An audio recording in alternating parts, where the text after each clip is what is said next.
मेरा नाम गीता है। मेरा संबंध मध्य प्रदेश के एक छोटे से गांव से है। ये यूं कह लें कि गांव नहीं, एक छोटा सा कस्बा है। और उस कस्बे के मेरे दादाजी सरपंच थे। सरपंच होने की वजह से मेरे दादाजी की उस गांव में बहुत इज्जत थी, बहुत सम्मान था। हर कोई उनसे नजरें झुकाकर मिलता। लेकिन मेरे दादाजी बहुत ही अच्छे दिल के इंसान थे। उनके दिल में दया कूट कूट कर भरी हुई थी।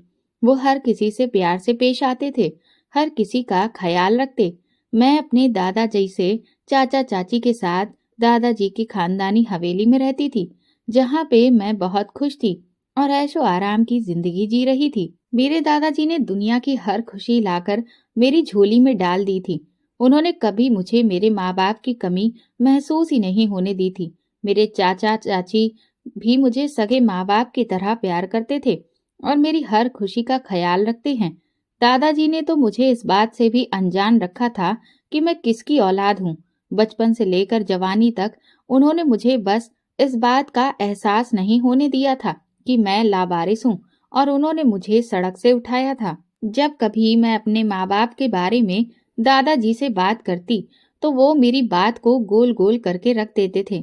दादाजी की बेपनाह मोहब्बत के बावजूद मैं अपने माँ बाप को बहुत याद करती थी, उनसे मिलना चाहती थी, एक बार उन्हें देखना चाहती थी। हजार बार मैंने दादाजी से इस बारे में बात की थी, लेकिन वो हर बार यही कहते कि सही समय आने पे तुम्हें सब कुछ बता दूंगा। अभी सही समय नहीं आया है। शायद दादाजी मुझे कभी ना बताते। एक दिन दादाजी मेरे बारे में बात कर रहे थे कि प्रभाकर, तुम ही बताओ, गीता मुझे अपने माँ बाप के बारे में पूछती है। मैं उसे क्या जवाब दूं कि मैंने उसे रोड से उठाया था, किसी ने उसे लावारिस की तरह सड़क पर फेंक दिया था, और उसी दिन मुझ पे ये राज खुला था कि मैं लावारिस हूँ। हालांकि इससे पहले तो मैं दादाजी को अपने सगे दादाजी, चाचा चाची को अपने सगे चाचा चाची ही मानती थी। लेकिन उस दिन दादाजी के मुंह से ये बात सुनकर मुझे एहसास हुआ था कि मैं इस खानदान का खून नहीं थी। दादाजी ने मुझे रोड से उठाया था। ये सुनकर मेरे सर पे आसमान गिर गया था। मेरा सब्र जवाब दे गया था। मैं अपने कमरे में आई और फूट फूट कर रोने लगी। हे भगवान, पता नहीं मैं किसका पाप हूँ जो ऐसे मुझे कोई रोड पर फेंक कर चला गया था। दादाजी ने मेरी बहुत अच्छी परवरिश की थी। उन्होंने मुझे अच्छी शिक्षा दिलवाई। जब मैंने 10वीं का इम्तिहान दिया, बहुत अच्छे नंबरों से पास हुई थी। हमारे गांव में कोई कॉलेज नहीं था। गांव के बच्चे 10वीं के बाद पढ़ने के लिए शहर जाते थे।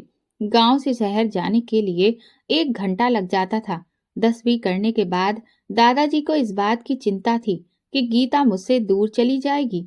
उनका कहना था, तुम्हें शहर नहीं भेजूंगा, जितना पढ़ लिया है काफी है। लेकिन चाचा चाची मेरी जिद के आगे मान गए थे। फिर दादाजी को भी हथियार डालना पड़ा। दादाजी इस शर्त पे माने थे कि मैं हर रोज वापस आया करूंगी। इसीलिए उन्होंने मेरे लिए वैन लगवा दी थी। मैं जो कभी गांव से बाहर नहीं निकलती थी, शहर की रंगीनियों और वहां की हवा देखकर बहुत खुश हुई थी, क्योंकि मैं कभी शहर गई ही नहीं थी। गांव की जिंदगी और शहर की जिंदगी में बहुत ज्यादा फर्क था। आखिर कई साल की मेहनत से मेरी पढ़ाई पूरी हुई और मैं गांव दादाजी के पास हमेशा हमेशा के लिए चली गई। मेरे गांव आने पर दादाजी बहुत खुश हुए थे। कहते थे, गीता, तुम्हारे बिना ये हवेली काट खाने को दौड़ती थी। तुम हो तो ऐसा लगता है जैसे बहारें आ गई हैं। उस दिन चाची ने मेरी पसंद के खाने बनाए थे। चाचा के 2 बच्चे थे, एक बेटी पिंकी और बेटा राहुल। दोनों ही बच्चे मुझसे बहुत घुले मिले थे। एक दिन मैंने दादाजी से अपनी नौकरी के बारे में बात की कि दादाजी, मैं नौकरी करना चाहती हूँ। दादाजी बोले, लेकिन गीता बेटा, हमारे गांव में तो एक ही प्राइमरी स्कूल है। क्या तुम इतना पढ़ लिख कर इधर नौकरी करोगी, इस छोटे से स्कूल में? मैंने कहा, नहीं दादाजी, मैं शहर में नौकरी करना चाहती हूँ। मेरी पढ़ाई का क्या फायदा अगर मैं घर बैठी रही? तो मैं चाहती हूँ कि मैं बहुत ऊपर तक जाऊं और आपका नाम रोशन करूं। मेरे दादाजी ने कभी मेरी बात नहीं टाली थी। मेरी इस बात पे वे बोले, ठीक है गीता, उधर शहर में मेरा एक दोस्त है, मैं नौकरी के लिए उससे बात करूंगा। यूं दादाजी ने अपने जानने वाले दोस्त से मेरी नौकरी के बारे में बात कर ली। मुझे बैंक में बहुत अच्छी पोस्ट पर नौकरी मिल भी गई थी, कि नौकरी पाकर बहुत खुश थी। नौकरी मिल जाने के बाद रहने की समस्या खड़ी हुई थी, क्योंकि हमारा कोई भी रिश्तेदार शहर में नहीं रह रहा था जिसके पास मैं रह लेती। मैंने दादाजी की इजाजत लेकर हॉस्टल में रहने का फैसला किया, जो कि बैंक से 10 मिनट की दूरी पे था। मैं हॉस्टल से बैंक और बैंक से हॉस्टल रोड पे पैदल चलकर ही जाती थी। रोड के दाएं साइड पे बच्चों का एक बड़ा सा पार्क था, जहां पर लोग अपने बच्चों को घुमाने फिराने के लिए लेकर आते थे। शाम के समय वो आते थे। कुछ दिनों से मैं महसूस कर रही थी कि जैसे मेरा कोई पीछा करता है, लेकिन फिर मैंने सोचा ये मेरा वहम होगा। एक दिन जब मैं बैंक से हॉस्टल लौट रही थी, तो एक मर्दाना आवाज मेरे कानों में पड़ी थी। एक्सक्यूज मी, मुझे आपसे बात करनी है। मैं 1 मिनट के लिए रुकी, बोली, लेकिन मुझे आपसे कोई बात नहीं करनी है। मैं आपको जानती तक नहीं हूँ। मैं आपसे भला कैसे बात कर सकती हूँ? और आप हैं कौन जो यूं बीच रास्ते मुझे रोककर मुझसे बात करना चाहते हैं? वो कहने लगा, मैं सिर्फ आपका 1 मिनट लूंगा। मुझे आपसे बहुत जरूरी बात करनी है। मैंने कहा, लेकिन मुझे आपसे बात नहीं करनी। मैंने आपसे कहा तो है। अजीब लड़का था, न जान न पहचान, जबरदस्ती मुझसे बात करने पर तुला हुआ था। हालांकि देखने में अच्छा खासा स्मार्ट और सभ्य संस्कारी लड़का लग रहा था। मैंने उसे साफ साफ जवाब दे दिया कि मुझे लड़कों में कोई दिलचस्पी नहीं है। प्लीज मेरा पीछा मत कीजिए, वरना मुझसे बुरा कोई नहीं होगा। उस लड़के ने अपना आधा चेहरा मास्क से छुपाया हुआ था। हालांकि उसकी आंखें साफ दिखाई दे रही थीं, जिनमें मुझे देखकर एक अजीब सी चमक समाई थी। एकदम से वो लड़का कहने लगा, आप मुझसे शादी करेंगी? आपको पता है, मैं आपको रोज इस पार्क में बैठे हुए देखता रहता हूँ। मैं आपको अपनाना चाहता हूँ। देखिए, मैं दूसरे लड़कों जैसा हरगिज नहीं हूँ, और मैं बहुत ही शराफत से आपसे रिश्ता मांग रहा हूँ। अगर आप हाँ कर देती हैं, तो मैं आपको जिंदगी में सारी खुशियां दूंगा। आपको कभी मुझसे कोई शिकायत नहीं होगी। प्लीज मेरे प्रपोजल पर गौर जरूर करना।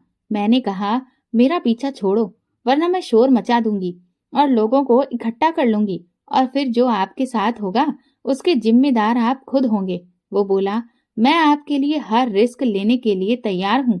मैंने कहा, अपनी बकवास बंद करो और मेरे रास्ते से हटो। उस दिन के बाद से तो रोज का यही रूटीन हो गया था। वो लड़का रोज मेरे इंतजार पे रोड पर खड़ा होता, और मैं उसे नजरअंदाज करके आगे गुजर जाती थी, क्योंकि मैं अपने दादाजी का भरोसा तोड़ नहीं सकती थी। उन्होंने मुझे इतने मान से और विश्वास के साथ शहर में नौकरी करने के लिए अकेले भेजा था। मैं कैसे उनका विश्वास तोड़ देती? अकेले रहने की उन्होंने मुझे अनुमति दे दी थी। मैं इस तरह अपनी राह से भटक कर उनके विश्वास को तोड़ना नहीं चाहती थी।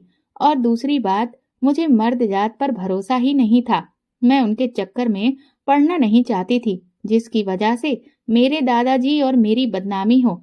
इसीलिए मेरे रोज का रूटीन था कि मैं उसे नजरअंदाज करके गुजर जाती थी। 2-3 दिन तो मुझे वो लड़का नजर न आया, तो मुझे कुछ अजीब सी बेचैनी सी होने लगी थी। ऐसे जैसे मुझे कहीं भी सुकून नहीं मिल रहा था। मैं अपनी उस बेचैनी की वजह समझ नहीं पा रही थी। एक दिन दादाजी का फोन आया। वो मुझसे बोले, गीता, क्या तुम गांव आ सकती हो? मैं बोली, दादाजी खैर तो है। वो बोले, जब घर आओगी तब बताऊंगा। बस तुम जल्दी से घर आ जाओ। तुम्हारे लिए बहुत बड़ा सरप्राइज है, जो मैं तुम्हें घर पे आने के बाद ही दूंगा। मैंने कहा, ठीक है दादाजी, मैं घर आ रही हूँ, कल ही आ जाऊंगी। आप ड्राइवर को भेज देना। खैर, अगले दिन मैं ड्राइवर के साथ हवेली पहुंच गई थी। हवेली में काफी गहमा गहमी और रौनक लगी हुई थी। चाची हवेली के आंगन की सफाई में बिजी थी। हवेली का माहौल देखकर ऐसा लग रहा था जैसे बहुत बड़ा फंक्शन रखा गया हो। मैं हैरत से हवेली के चारों तरफ देख रही थी। मुझे समझ में नहीं आ रहा था कि ये सब क्या चल रहा है, और दादाजी ने मुझे इतना अर्जेंट क्यों बुलाया है। मैंने चाचा को नमस्ते करने के बाद दादाजी के कमरे में चली गई। दादाजी अपनी कुर्सी पर बैठे कोई किताब पढ़ने में बिजी थे। मैंने जाते ही दादाजी के पैर छूकर उनसे आशीर्वाद लिया और उनसे लिपट गई। दादाजी ने प्यार से मेरे सर पे हाथ रखा और बोले, गीता, तुम बहुत किस्मत वाली हो। मैंने मुस्कुराते हुए कहा कि जी, वो तो मैं हूँ। मुझे इतने अच्छे प्यार करने वाले दादाजी और चाचा चाची जो मिले हैं। दादाजी बोले, गीता, मैंने तुम्हारे लिए एक फैसला लिया है। तुम्हें पता है कि मैं तुम्हारे लिए कभी भी बुरा नहीं सोचूंगा। मैं बोली, बिल्कुल दादाजी, मैं अच्छी तरह जानती हूँ कि आप मेरे लिए जो भी करेंगे अच्छा ही करेंगे। दादाजी बोले, गीता, मैंने तुम्हारे लिए फैसला लिया है और मुझे उम्मीद है कि तुम मेरे फैसले पे कोई भी ना नुकुर नहीं करोगी। मैंने कहा, दादाजी, आप किस फैसले की बात कर रहे हैं? वो कहने लगे, गीता, तुम्हारे लिए बहुत ही अच्छे घर से रिश्ता आया है। लड़का भी बहुत ही खूबसूरत है और लोग भी बहुत अच्छे हैं, मुझे पसंद आए हैं। मैंने तुम्हारे पूछे बगैर उन लोगों को घर पर आने की दावत दे दी है। इसीलिए मैंने तुम्हें शहर से यहाँ हवेली बुलवाया है ताकि तुम भी उन लोगों से एक बार मिल लो। मुझे तो वो लोग बहुत अच्छे और खानदानी लगते हैं, इसीलिए मैंने रिश्ते के लिए हामी भर ली है। और फिर उनका अपना बहुत बड़ा बिजनेस है। मुझे उम्मीद है तुम वहाँ बहुत खुश रहोगी, लेकिन मैं तुम्हारी इजाजत के बगैर कोई भी कदम नहीं उठाऊंगा। अगर तुम्हें वो लोग पसंद ना आए तो हम रिश्ते से इनकार कर देंगे, लेकिन एक बार तुम्हारा उनसे मिलना जरूरी है। मैं बोली, दादाजी, जैसा आपका फैसला, आपको जैसा सही लगे वो करें। ये कहते हुए मैं उठकर कमरे में चली गई थी, लेकिन पता नहीं क्यों मुझे ये सब सुनकर बिल्कुल भी खुशी नहीं हुई थी। शायद मैं उस अनदेखे आदमी को चाहने लगी थी। मैं उदास उदास सी कमरे में टहलने लगी। कुछ देर के बाद ही चाची आई और बोली, गीता, तैयार हो जाओ, वो लोग आने वाले हैं। मैंने हाँ में सिर हिला दिया और फिर मैं अलमारी की तरफ बढ़ गई। नीले कलर का एक सूट निकालकर पहना और तैयार हो गई, क्योंकि ये दादाजी का हुक्म था और मैं हरगिज टाल नहीं सकती थी। मैं तैयार हुई और अपने कमरे में ही बैठ गई। हवेली में सभी लोग मेहमानों के आने का इंतजार करने लगे, लेकिन किसी को पता नहीं था कि आगे क्या होने वाला है। सब लोग शाम तक मेहमानों के आने का इंतजार करते रहे, लेकिन वो लोग नहीं आए। शाम के 4 बजे दादाजी के पास एक फोन कॉल आई, जिसे सुनने के बाद दादाजी काफी उदास दिखाई दे रहे थे। चाचा के पूछने पे दादाजी ने बताया कि वो लोग नहीं आएंगे। हमने उन्हें समझने में बहुत बड़ी भूल कर दी है। मैं तो समझता था कि वो लोग बहुत ही अच्छे, शरीफ, खानदानी लोग हैं, लेकिन वो तो एक नंबर के गुंडे निकले। मुझे पता चला है कि आज उनका किसी के साथ झगड़ा हो गया है और उस झगड़े के बीच एक इंसान अपनी जान से भी हाथ धो बैठा है। इसीलिए वो लोग अपना घर बार छोड़कर फरार हो गए हैं। मैं तो भगवान का धन्यवाद करता हूँ कि उसने मेरी बच्ची की जिंदगी बर्बाद होने से बचा ली, वरना मैं सारी जिंदगी खुद को कभी माफ नहीं कर पाता। इस बात को अभी 6 महीने गुजरे थे कि मेरे लिए बहुत ही अच्छे घराने से दूसरा रिश्ता आया। वो लोग बहुत ही धार्मिक टाइप के लोग थे। दादाजी को भी ये रिश्ता अच्छा लगा। दादाजी को वो लोग काफी पसंद आए थे और दादाजी ने मेरी मर्जी पूछी तो मैं चाहते हुए भी इनकार ना कर पाई। यूं मेरा रिश्ता वरुण से तय हो गया। वरुण बहुत ही अच्छी तबीयत का लड़का था। रिश्ता होने के बाद वरुण अक्सर मुझे कॉल कर लिया करता था, लेकिन उनसे बात करते हुए मुझे कोई भी खुशी महसूस नहीं होती थी। मेरा दिल तो जैसे बुझ सा गया था। रिश्ता पक्का होने के 1 महीने के बाद शादी की तारीख भी तय कर दी गई थी। हवेली में शादी की तैयारियां जोरों शोरों से शुरू थीं। दादाजी के कहने पे मैंने जॉब से रिजाइन कर दिया था।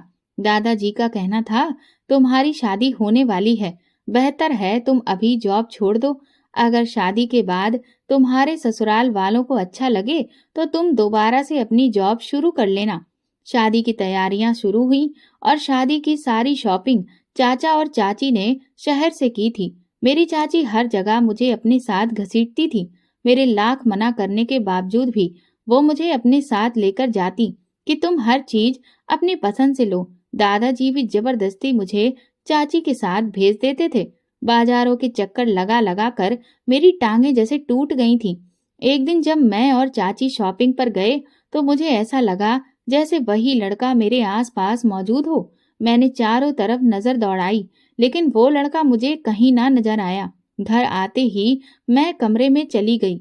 कुछ देर के बाद दादाजी कमरे में आ गए और बोले, गीता, क्या हुआ? तुम उदास लग रही हो। अगर तुम्हारे दिल में कोई बात है तो तुम मुझे बताओ। क्या तुम्हें शादी से खुशी नहीं है? मैं बोली, दादाजी, ऐसी कोई बात नहीं है। आपने मेरे लिए जो फैसला किया है सोच समझ कर ही किया होगा। बस मैं बाजार जाने की वजह से थक गई हूँ, इसीलिए आराम करना चाहती हूँ। दादाजी बोले, अच्छा तुम आराम करो, मैं चलता हूँ। और फिर सुबह तुम्हारी मेहंदी का फंक्शन भी है, उसकी तैयारी भी करनी है। मेहंदी वाले दिन पूरी हवेली दादाजी ने पीले रंग के फूलों से सजवा दिया था, जो कि बहुत ही प्यारी लग रही थी। मेहंदी वाले दिन मैंने पीले और हरे रंग का लहंगा पहना हुआ था। जब मुझे स्टेज पे बिठाया गया तो हर आंख मुझ पर टिकी हुई थी। ताजा फूलों का जेवर पहने और लंबे बालों की चोटी को आगे किए हुए मैं बहुत ही खूबसूरत लग रही थी। देखने वाली हर नजर मेरी तरफ ही उठ रही थी, मेरी तारीफ कर रही थी। मेहंदी की रस्म करते करते रात के 12 बज गए थे। मैं बहुत थक चुकी थी, इसीलिए रस्म खत्म होने के फौरन बाद मैं कमरे में चली आई। जल्दी से मैंने कपड़े चेंज किए और अपने बिस्तर में घुस गई। उस दिन मेरा दिल कर रहा था कि मैं जी भर के रो लूं। पता नहीं क्यों आज मेरा दिल अंदर से उदास हो रहा था और फिर मैंने ऐसा ही किया। मैंने अंदर से दरवाजा लॉक किया और खूब रोई। मैं अपने रोने की वजह खुद ही नहीं जानती थी। इतनी सर्दी होने के बावजूद भी मुझे कमरे में घुटन सी हो रही थी और इसीलिए मैं बाहर लॉन में चली आई। लॉन में टहलते टहलते मैं अपने हाथों को देखने लगी, जिस पर वरुण के नाम की मेहंदी लगी हुई थी। पता नहीं क्यों मेरा दिल उस अनजान लड़के के लिए धड़कने लगा था, जिसे मैं जानती तक नहीं थी। मैं इन्हीं सोच में गुम थी कि चाचा लॉन में चले आए। बोले, गीता तुम इतनी ठंडी में यहाँ पर क्या कर रही हो? चलो कमरे में जाओ, वरना बीमार हो जाओगी। मैं बोली, चाचा आप चलें, मैं बस अभी आती हूँ। कमरे में मुझे अजीब सी घुटन हो रही थी, इसीलिए मैं बाहर आ गई। चाचू मेरे सर पे हाथ रखते हुए बोले, गीता किस बात की टेंशन ले रही हो? तुम फिक्र मत करो, वो लोग बहुत अच्छे हैं। देखना उधर जाकर तुम्हें हमारी बिल्कुल भी याद नहीं आएगी। मेरी आंखों में आंसू आ गए। चाचू मेरे आंसू साफ करते हुए बोले, पगली रोते नहीं, हमारा आशीर्वाद है कि तुम अपने घर में खुश रहो। अगले दिन बारात थी। बारात वाले दिन मैंने पिंक कलर का लहंगा पहना हुआ था। हर कोई कह रहा था कि दुल्हन तो चांद का टुकड़ा लग रही है, दोनों की जोड़ी बहुत खूबसूरत है। विदाई के समय मैं बहुत रोई थी। अपने माँ बाप की याद बहुत आ रही थी। इस बात में कोई शक नहीं था कि दादा चाचा चाची मुझसे बेइंतहा मोहब्बत करते थे। उन्होंने कभी भी मुझे माँ बाप की कमी महसूस नहीं होने दी थी। लेकिन फिर भी पता नहीं क्यों मेरा दिल भर आया था। अपने माँ बाप को याद करके अभी विदाई होने में कुछ ही समय बाकी बचा था कि दादाजी का बीपी हाई हो गया और वो बेहोश होकर गिर गए। उसी वक्त डॉक्टर को बुलाया गया। चेकअप के बाद डॉक्टर ने बताया कि इनका बीपी बहुत ज्यादा हाई था। मैं दादाजी के पास बैठी रो रही थी। कुछ देर के बाद दादाजी को होश आया तो मेरी जान में जान आई थी। मैं दादाजी के हाथ पर अपने हाथ को लेकर चूमने लगी। मैंने कहा, दादाजी आपको क्या हो गया था? अगर आपको कुछ हो जाता तो मैं कैसे जीती? आप ही तो हैं मेरा सब कुछ। जब दादाजी की तबीयत कुछ ठीक हुई तो मेरी विदाई कर दी गई। विदाई पे दादाजी चाचा चाची सब बहुत उदास थे। मैं पीछे मुड़कर एक नजर सब पे डाली और गाड़ी में बैठ गई। ससुराल में मेरा स्वागत बहुत शानदार तरीके से किया गया। मेरे कदमों में गुलाब के फूलों को बिछाया गया। मेरी सास ने मेरे ऊपर से पैसे उतार कर गरीबों में बांट दिए। जब मैंने कमरे में कदम रखा तो पूरा कमरा खुशबुओं से महक रहा था। ताजा फूलों की खुशबू भी। मुझे फूल तो शुरू से ही बहुत पसंद थे और गुलाब के फूलों से तो मुझे काफी लगाव था। मेरी सास ने मेरा लहंगा सेट करते हुए मुझे बेड पे बिठा दिया और खुद भी मेरे पास बैठ गई। बोली, देखो बेटा, मैं तुम्हें अपनी बेटी बनाकर लाई हूँ। मैं चाहती हूँ कि तुम इस घर को स्वर्ग बना दो और घुल मिलकर सबके साथ रहो। मेरा बेटा बहुत अच्छा है, वो तुम्हारा बहुत ख्याल रखेगा। मैं बोली, मम्मी जी, मैं कोशिश करूंगी। मेरी तरफ से आपको कभी शिकायत का मौका नहीं मिलेगा। वो खुश हो गई और मुझे आशीर्वाद देने लगी। कहने लगी, खुश रहो बेटा। मुझे ये सुनकर बहुत खुशी हुई। कहने लगी, अच्छा मैं चलती हूँ, वरुण भी आने वाला था। मैं तुम्हारे खाने के लिए कुछ भिजवा देती हूँ। मैंने सिर हाँ में हिला दिया। वो मुस्कुराती हुई चली गई। इससे पहले कि वरुण कमरे में आता, कमरे की खिड़की से कोई एकदम से कमरे में आया था। इससे पहले कि मैं उसका चेहरा देखती, उसने अपना चेहरा काले रंग के कपड़े से ढक रखा था। मैं समझी शायद कोई चोर या डाकू है। मैं तो एकदम से घबरा गई थी और इसी घबराहट में मेरे मुंह से एक चीख निकल गई थी। उस इंसान ने कमरे में आते ही सबसे पहले कमरे का दरवाजा बंद किया। दरवाजा बंद करने के बाद वो मेरी तरफ बढ़ा था। मैं तो डर के मारे बेड की तरफ सिमट कर बैठ गई थी। उसने मेरा हाथ पकड़ा और बोला, क्यों की तुमने ये शादी? अब देखना, मैं तुम्हारी जिंदगी बर्बाद कर दूंगा। मैं तुम्हें किसी के भी काबिल नहीं छोड़ूंगा। वो इस कदर तेजी से बोल रहा था कि आवाज कमरे से बाहर जा रही थी। बाहर से वरुण बार बार दरवाजा खटखटा रहा था। मैंने उस इंसान के आगे हाथ जोड़ दिए कि भगवान के लिए मुझे छोड़ दो। मैं नहीं जानती तुम कौन हो और क्यों मेरी जिंदगी बर्बाद करना चाहते हो। आखिर मैंने तुम्हारा क्या बिगाड़ा है? मैंने तो कभी भी किसी का बुरा नहीं चाहा। लेकिन वो आगे से दहाड़ कर बोला, तुमने मेरे साथ गलत किया है और इसका बदला मैं तुमसे जरूर लेकर रहूंगा। वो मेरे हाथों को पकड़कर इतनी जोर से दबा रहा था कि दर्द से मेरी चीखें निकल रही थीं। जाने से पहले वो ऊंची आवाज से बोला, अब तुम किसी के काबिल नहीं बचोगी। मैं तुम्हें कहीं भी मुंह दिखाने के काबिल नहीं छोड़ूंगा। ये कहकर वो उसी खिड़की से चला गया जिस खिड़की से आया था। मैं हैरान थी, आखिर उसने ऐसा क्यों किया था? उसने तो मुझे हाथ भी नहीं लगाया था, फिर वो मुझे सिर्फ बदनाम करने क्यों आया था? मैंने जल्दी से उठकर दरवाजा खोला। इससे पहले वरुण उस लड़के को भागकर पकड़ता, वो लड़का खिड़की से कूदकर जा चुका था। वरुण गुस्से से मेरी तरफ बढ़ा, कहने लगा, कौन था वो? मैं बोली, मैं नहीं जानती वरुण। लेकिन वरुण ने जोरदार थप्पड़ मेरे मुंह पर मार दिया। कहने लगा, अगर तुम उसे नहीं जानती तो वो तुमसे मिलने क्यों आया था? तुम जैसी बदकिरदार लड़की मैंने अपनी जिंदगी में नहीं देखी। अगर वो तुम्हें पसंद था तो तुमने मुझसे शादी क्यों की? उसी से कर लेती। अब मुझे समझ आया कि तुम शादी से पहले मुझसे बात करने में क्यों कतराती थी। मैं जब भी फोन करता तुम बहाने बनाकर मेरा फोन काट देती थी। मैं बोली, वरुण, मैं नहीं जानती थी कि वो कौन था। मेरी बात पे वरुण गुस्से से थर्राया था। कहने लगा, एक तो गलती करती हो और ऊपर से झूठ भी बोलती हो। तुम इस काबिल नहीं हो कि मैं तुम्हें अपनी जिंदगी में शामिल करूं। मैं अभी और इसी वक्त तुम्हें अपनी जिंदगी से निकालता हूं। ये कहकर वरुण ने मुझे धक्के देकर कमरे से बाहर निकाल दिया। उसने मुझे घर से भी निकाल दिया। मैं उसी रात रोती धोती अपने दादाजी की हवेली में आ गई। तीसरे दिन ही वरुण ने मुझे तलाक के पेपर भी भिजवा दिए। मैं सबको सफाई देती रह गई कि मैं गलत नहीं हूँ, मेरा कैरेक्टर बिल्कुल साफ सुथरा है और उस लड़के ने मेरे साथ धोखा किया है। उसने मुझे बदनाम करने की कोशिश की थी। उस लड़के ने जो मुझे हाथ भी नहीं लगाया था, लेकिन किसी ने भी मेरी बात का विश्वास नहीं किया और वरुण ने मुझे अपनी जिंदगी से निकाल दिया। मैं हवेली में सबसे नजरें चुरा रही थी। ऐसा लग रहा था जैसे मैंने बहुत बड़ा पाप कर दिया हो। मैं निर्दोष होते हुए भी खुद को कसूरवार समझ रही थी, हालांकि मैंने कोई गलत काम नहीं किया था। मेरा भगवान जानता था कि मेरी इज्जत सुरक्षित थी। मेरी इज्जत पे कोई भी दाग नहीं था। दादाजी ने मुझे बहुत तसल्ली दी थी। मुझे अपने पास बिठाकर बोले, गीता, मुझे पूरी बात बताओ। मुझे तुम पे पूरा भरोसा है, लेकिन जो बात वरुण ने बताई है उसमें भी कोई ना कोई सच्चाई तो होगी। और तुम खुद कह रही हो कि हाँ, वो लड़का तुम्हारे कमरे में आया था। मुझे सारी बात बताओ। दादाजी को मैंने सारी बात बता दी। दादाजी बोले, वो लोग बहुत ही बदनसीब हैं जिन्होंने तुम पे इल्जाम लगाकर तुम्हें घर से निकाल दिया है, क्योंकि तुम तो हीरा हो, हीरा। वो तसल्ली देते हुए बोले, बेटा सब्र करो, भगवान सब ठीक करेगा। ये तो मैं भी जानती थी कि मेरे तलाक के बाद दादाजी अंदर से टूट चुके थे। वो किसी से नजर नहीं मिला पा रहे थे। उनकी पोती की शादी को एक दिन भी नहीं गुजरा था और वो तलाक लेकर हवेली आ बैठी थी। दिन गुजरते जा रहे थे।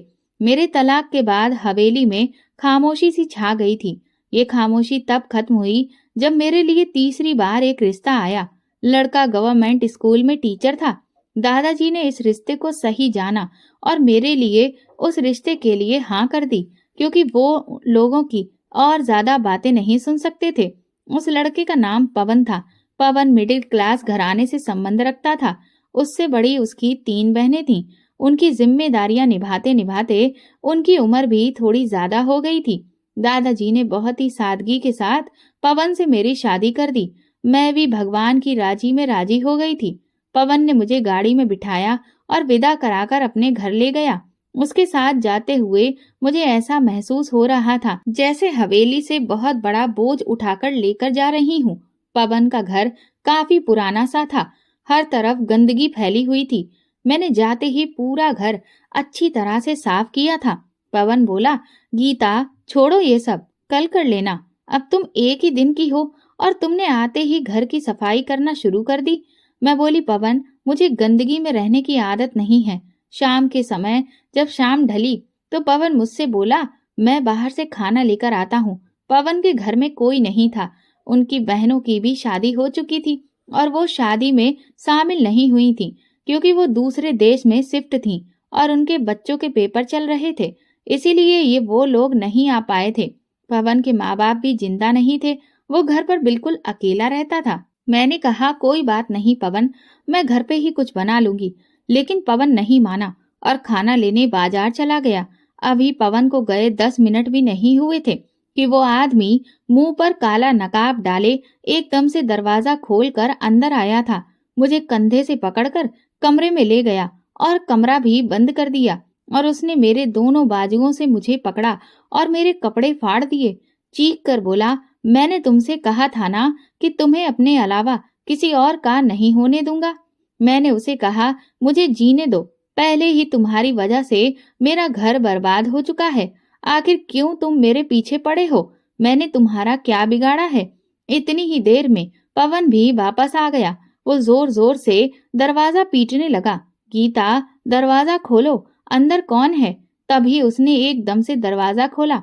पवन उसकी तरफ लपका तो उसने पवन को धक्का दिया। पवन लड़खड़ा कर दूर गिरा था। इतने में वो लड़का भाग गया। मेरे फटे हुए कपड़े देखकर पवन बोला, क्यों की थी तुमने मुझसे शादी? उसी से कर लेती जिसके साथ रंगीनियत बना रही थी। मैं बोली, पवन मेरा विश्वास करो, उस इंसान ने पहले भी मेरा घर बर्बाद किया था, अब भी वो मेरा घर बर्बाद करना चाहता है। मेरे और उसके बीच ऐसा कुछ भी नहीं है। मैं तुम्हें अपनी पवित्रता की गवाही देती हूँ। लेकिन पवन कहने लगा, तुम जैसी औरतें पता नहीं कितनी झूठी गवाही देती हैं। इस बार भी मेरा घर ना बच सका। पवन ने भी मुझे तलाक दे दिया और घर से निकाल दिया। मेरा दिल कर रहा था कि मैं खुद को खत्म कर लूं। समझ में नहीं आ रहा था कि मैं कहाँ जाऊं। मैं बार बार अपने फटे हुए कपड़ों को छुपा रही थी। मैं रोड पे जा रही थी। जाते जाते मेरी नजर पुलिस स्टेशन पर पड़ी। मुझे कुछ भी समझ में नहीं आया। मुझे लगा कि मुझे अपने मुजरिम को हर हाल में ढूंढना होगा और उसे उसके किए की सजा भी दिलवानी होगी। इसीलिए मैं जब थाने के अंदर पहुंची तो सामने ही मेरी नजर एक इंस्पेक्टर पर पड़ी। वो जल्दबाजी में कहीं जाने के लिए निकल रहा था। मैंने रोते हुए उससे कहा, प्लीज इंस्पेक्टर साहब मेरी मदद कीजिए। मेरी बात सुनकर वो थोड़ा सा रुक गया। फिर वो पूछने लगा कि क्या बात है, आप इतना परेशान क्यों हैं और आपकी ये हालत ऐसे कैसे हो गई? मैंने उसे एक सांस में ही सब कुछ बता दिया। मैंने कहा कि मुझे नहीं पता कि मेरे साथ इस तरह का जुल्म करने वाला वो इंसान कौन है, लेकिन अब मुझे सिर्फ कानून से ही इंसाफ की उम्मीद है। मैं चाहती हूँ कि मेरे गुनहगार को सजा मिले और मुझे पता चले कि वो कौन है। इंस्पेक्टर ने मुझसे कहा कि आप बिल्कुल भी फिक्र मत करिए, मैं आपके गुनहगार को हर हाल में ढूंढ कर रहूंगा। फिलहाल आप यहीं पर बैठकर मेरा इंतजार करिए, मुझे कुछ जरूरी काम है। मैं कुछ घंटे में लौट कर आता हूँ, तब मैं आपसे इत्मीनान से बात करूंगा। उस इंस्पेक्टर ने मुझसे मेरा नाम और मेरी सारी डिटेल्स ले ली थी। मैं वहीं थाने में बाहर की तरफ बैठ गई। वो इंस्पेक्टर वहां से जा चुका था, लेकिन मेरा तो रो रो कर बुरा हाल हो गया था। मुझे समझ में नहीं आ रहा था कि अब मैं किस मुंह से वापस अपने घर लौट कर जाऊं, क्योंकि एक बार तो मेरे साथ ये हादसा हो ही चुका था, जिसे जैसे तैसे मेरे घर वालों ने और दादाजी ने बर्दाश्त किया था। अब अगर उन्हें ये पता चला कि एक बार फिर से मेरे साथ वही घटना हो गई है, तो कहीं मेरे दादाजी को सदमा ना लग जाए और फिर तो उन लोगों का विश्वास भी मुझ पर से कहीं ना कहीं उठ ही जाएगा। कहीं वो लोग मुझे चरित्रहीन ना समझने लगे। ये सब सोचते हुए मुझे घबराहट होने लगी। मुझे लगने लगा कि अब मेरी जिंदगी खराब हो चुकी है और ऐसी जिंदगी जीने से अच्छा है कि मैं खुद को इस जीवन से मुक्त कर दूं। ये सोचते हुए मैं बेतहाशा सड़क पर दौड़े जा रही थी और कुछ ही देर में मैं एक ऊंची खाई के पास पहुंच चुकी थी। मैंने अपनी आंखें बंद की और आखिरी बार अपने घर वालों को याद किया, और जैसे ही मैं वहां से छलांग लगाने वाली थी कि तभी किसी ने मुझे कसकर पीछे से आकर पकड़कर खींच लिया। जब मैंने आंखें खोलकर देखा तो वो वही इंस्पेक्टर साहब थे जिनसे मैं कुछ घंटे पहले अपनी आप बीती कह सुनाई थी। वो मुझ पर चिल्लाने लगे, कहने लगे, आप पागल हो गई हैं क्या? ये क्या बेवकूफाना हरकत आप करने जा रही थी? मैंने आपसे कहा था कि आप मेरा थाने में बैठकर इंतजार करिएगा, फिर आप यहाँ पर क्यों चली आईं? और आप ये ऐसी हरकत क्यों कर रही थी? मैंने आपसे कहा ना कि मैं आपको इंसाफ जरूर दिलाऊंगा। मैंने रोते हुए इंस्पेक्टर से कहा कि लेकिन जब तक मुझे इंसाफ मिलेगा तब तक मैं ऐसी जिंदगी कैसे जीऊंगी? मैं तो अब लौट कर अपने घर वालों के पास भी नहीं जा सकती, क्योंकि एक बार पहले भी वो लोग मेरी बदनामी को झेल चुके हैं। अब अगर मैं दोबारा लौट कर अपने घर गई तो समाज में उन लोगों की नाक कट जाएगी, और मैं ऐसा हरगिज नहीं होने दे सकती हूँ। और अब तो मेरी शादी भी नहीं होगी। वो इंस्पेक्टर कहने लगा कि फिलहाल आप मेरे साथ चलिए। वो मुझे अपने साथ अपने घर ले गया। उसने मुझे खाना खाने को दिया और फिर वो मुझसे कहने लगा कि उसे बहुत जरूरी काम है, इसलिए वो फिलहाल बाहर जा रहा है। लेकिन मैं उसकी पीठ के पीछे कोई भी ऐसी वैसी हरकत दोबारा से ना करूं, पर मैं उस पर भरोसा करूं, वो मेरी मदद जरूर करेगा। ये कहकर वो वहां से चला गया। और फिर अगले दिन जब वो लौट कर आया तो अचानक से उसने मुझसे कहा, गीता जी, आपके मुजरिम को ढूंढने में शायद मुझे वक्त लग जाएगा।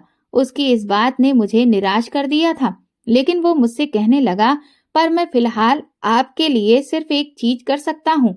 मैं आपका हाथ थाम सकता हूँ, आपसे शादी करूंगा, ताकि समाज में ना तो आपकी बेइज्जती हो और ना ही आपके परिवार की। इंस्पेक्टर की ये बात सुनकर मैं तो दंग रह गई थी। मैंने कहा कि ये आप क्या कह रहे हैं? भला मैं आपसे शादी कैसे कर सकती हूँ? वो कहने लगे, देखिए, इस एक उपाय के अलावा आपके पास और कोई भी चारा नहीं है, इसीलिए मेरी बात मानिए। मैं सोच में पड़ गई। उस इंस्पेक्टर ने बिल्कुल सही कहा था। मेरे पास अब और कोई रास्ता नहीं बचा था, और इसीलिए मैंने उस इंस्पेक्टर से शादी कर ली। शादी के बाद मैं अपने पति अमन के साथ दादाजी से मिलने हवेली में गई। मुझे किसी नए मर्द के साथ देखकर मेरे घरवाले बुरी तरह से चौंक पड़े थे। मैंने उन्हें सब कुछ साफ साफ बता दिया, जिसे सुनकर वो लोग दंग रह गए। अमन ने अपने बारे में मेरे घर वालों को सब कुछ बताया कि वो इस दुनिया में बिल्कुल अकेला है और इंस्पेक्टर के पद पर काम करता है। उसने दादाजी को भरोसा दिलाया कि वो मेरा पूरी जिंदगी अच्छे से ख्याल रखेगा, मुझे कभी कोई तकलीफ नहीं होने देगा। दादाजी उसकी बात सुनकर बहुत खुश हो गए थे। उन्होंने अमन को गले से लगा लिया। इसके बाद मैं अमन के साथ वापस उनके घर आ गई थी। हर बीतते दिन के साथ मैंने अमन से बार बार पूछती थी कि क्या आपको मेरा गुनहगार मिला, लेकिन अमन हर बार यही कहते थे कि अभी मैं जांच पड़ताल कर रहा हूँ, अभी मुझे कुछ सुराग नहीं मिला है। एक दिन मैंने सोचा कि मैं घर की कुछ साफ सफाई कर लेती हूँ। पूरा घर अच्छे से साफ करने के बाद जब मैं स्टोर रूम में सफाई करने के लिए गई, तभी अचानक से एक बक्सा अलमारी के नीचे आकर गिर गया और खुल गया, और तभी अचानक उसमें से एक तस्वीर बाहर निकलकर गिरी। मैंने जब उठाकर उस तस्वीर को देखा तो उसमें अमन के साथ में एक लड़का खड़ा हुआ था। मैं सोचने लगी कि ये लड़का भला कौन है। जब मैंने ध्यान से उस तस्वीर को देखा तो न जाने क्यों मुझे कुछ अजीब सा लगने लगा। मुझे कुछ शक हुआ।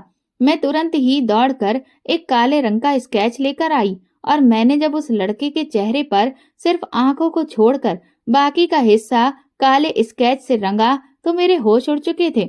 मुझे बहुत गहरा धक्का लगा था।